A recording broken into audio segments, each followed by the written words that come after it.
आज खनन विभाग के अंदर कई परिवर्तन हम लोगों ने मिलकर कर रहे हैं और जिला खनन पदाधिकारी के साथ बैठक भी आज हम लोग करेंगे। कई बिंदुओं पर समीक्षा भी होगी। खनन विभाग के अंदर खनन नियमावली के पालन का और अवैध खनन पर की गई कार्रवाई का और के लाइसेंस भंडारण के संदर्भ में भी हम समीक्षा करेंगे। आज कमांड एंड कंट्रोल सेंटर का गठन जो हमने किया है उसका उद्घाटन भी है। उसका उद्देश्य है कि राज्य में अवैध खनन करने वाले माफियाओं पर नकेल कसना। लगभग 891 घाट है और बंदोबस्ती जिसका हुआ है 326 घाट की बंदोबस्ती हुआ, क्योंकि अभी इनके हमारे अपर मुख्य सचिव आए हैं, उसके बाद बहुत सारे घाटों की बंदोबस्ती हुई है। कुछ लोग बंदोबस्ती नहीं करा पाते थे अवैध खनन के चक्कर में। विभाग प्रेशर देकर आज बंदोबस्ती की व्यवस्था का प्रयास किया है। इसके द्वारा जो कमांड कंट्रोल सेंटर हम लोग बना रहे हैं, इसके द्वारा विभिन्न जिलों में प्रतिनियुक्त खनिज विकास पदाधिकारी एवं खान निरीक्षकों के कर्तव्य और जिम्मेदारी का भी निर्वहन का आकलन होगा। यहाँ हेड ऑफिस में बैठ करके, विभाग में बैठ करके बालू खनन, परिवहन, ओवरलोडिंग जैसे मामलों पर सख्ती के द्वारा विभाग की विश्वसनीयता भी बढ़ेगी, राजस्व भी बढ़ेगा और इंस्पेक्टर राज्य पर अंकुश भी लगेगा। भ्रष्टाचार पर दबिश बढ़ाने का एक बड़ा ये कमांड कंट्रोल सेंटर बनेगा। मैं आप लोगों के माध्यम से बालू खनन, अवैध खनन करने वाले माफियाओं और गड़बड़ करने वाले को सुधरने का मौका दिया। इस 4 महीने के अंदर जो नहीं सुधरेंगे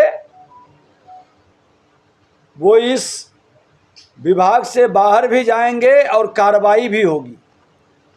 ये प्रकृति का उपहार बिहार में सीमित खनन और बृहद खनन का जो वरदान मिला है। बृहद खनन का बड़ा पार्ट हमारा झारखंड चला गया। नए खोज में हम लोग बृहद खनन के भी कई पार्ट को सर्वे करा रहे हैं और ये प्रकृति का उपहार बिहार के लिए वरदान बने। ये माफिया और भ्रष्ट मानसिकता से काम करने वाले इसे अभिशाप न बनाए, ये चेतावनी है। खनन विभाग का पूरा अगर जो बंदोबस्ती हम नियमानुकूल करते हैं तो ये रोजगार का सृजन का एक बड़ा केंद्र होगा और सरकार के राजस्व का भी जो राजस्व है उसको डबल करने का लक्ष्य भी मेरा है और यह अभियान हमने प्रारंभ कर दिया है। टीम वर्क से विभाग के अंदर सब लोग काम कर रहे हैं और बिहार का भलाई में प्रकृति का उपहार को वरदान में बदलने की भाव से हम कई सुधार की प्रक्रिया के लिए एक नियमावली भी बना रहे हैं। उसमें लोगों के विचार को समाहित करते हुए, दूसरे राज्य के व्यवहारिक विषय को देखते हुए बिहार का बेहतर खनन नियमावली आने वाले दिनों में यहाँ के लोगों को, इस कारोबार से जुड़े लोगों को मदद भी करेगा और सरकार का राजस्व भी बढ़ाएगा। आज ये विभागीय स्तर पर जो कंट्रोल एंड कमांड सेंटर जिसका हेल्पलाइन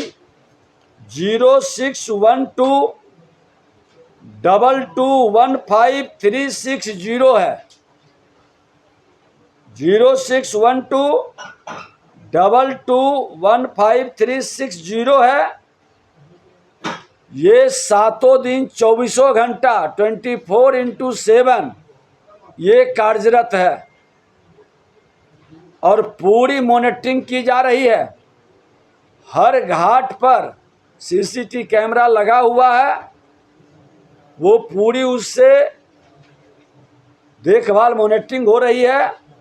और एक ऑफलाइन कैमरा भी लगाने का, ताकि किसी तरह का नेट या गड़बड़ी में वो बहाना नहीं बना सके जो सही काम कर रहे हैं, और जो इसको गलत करेंगे उनका ऑटोमेटिक हम व्यवस्था है कि उनका चालान बंद हो जाएगा यहीं से। इसके माध्यम से उड़नदस्ता भी हमारे बीच बीच में जाएंगे और पदाधिकारी भी फील्ड में मॉनिटरिंग करेंगे। कार्यालय में बैठकर ये बालू माफियाओं के इशारे पर अब व्यवस्था नहीं बनेगी, ये पूरी व्यवस्था हम इसके माध्यम से करने जा रहे हैं। आज मैं बता दूं कि ये वित्तीय वर्ष 2024-25 में कुल 6095 छापेमारी हुआ है, 3462 वाहनों की जब्ती हुई है, 832 प्राथमिकी दर्ज की गई है, 375 गिरफ्तारी और दंड के रूप में 43.44 करोड़ की राशि वसूली गई है।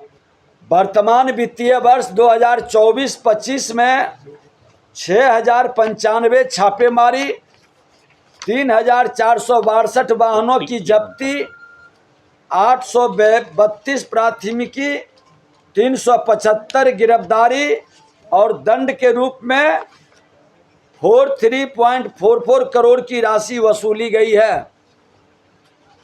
हमारे पदाधिकारी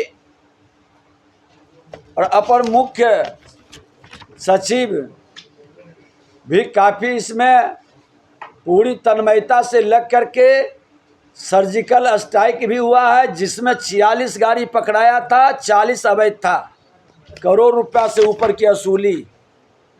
और अब ये सर्जिकल स्ट्राइक अलग अलग जगह पर अलग अलग दिनों में चलेगा। बीच बीच में आपको ये सारी सूचनाएं और जानकारी भी मिलेगी। लघु खनिज लदे वाहनों को स्पष्ट करने हेतु 20 इंच चौड़ी लाल रंग की पट्टी अनिवार्य 1 जुलाई से हो जाएगी। एनआईसी द्वारा बंदोबस्तधारियों द्वारा निर्गत ई चालानों की पूर्ण विवरणी पब्लिक डोमेन में भी उपलब्ध रहेगा, अभी भी है और आगे भी उनको। और मैं तो एक हेल्पलाइन नंबर जो दिया है, सूचना और जानकारी आएगी, और जो इन्फॉर्मर होंगे पूरी सूचना हमारे ये डिटेल में बताएंगे, उसको गुप्त रखा जाएगा और पुरस्कृत भी करेंगे। जो इस तरह के अवैध खनन, नियम विरुद्ध माइंस, और हमारे भी पदाधिकारी वैसे लोगों को तंग और परेशान नहीं करेंगे जो अपने पर्सनल खेत से पर्सनल काम के लिए थोड़ा बहुत कई जगह से इन्फॉर्मेशन आता है, वो परेशानी का कारण नहीं बनेगा, उसमें भी हम लोग सुधार करेंगे। लेकिन अवैध खनन किसी भी तरह से न हो, इसकी पूरी व्यवस्था बनाएंगे।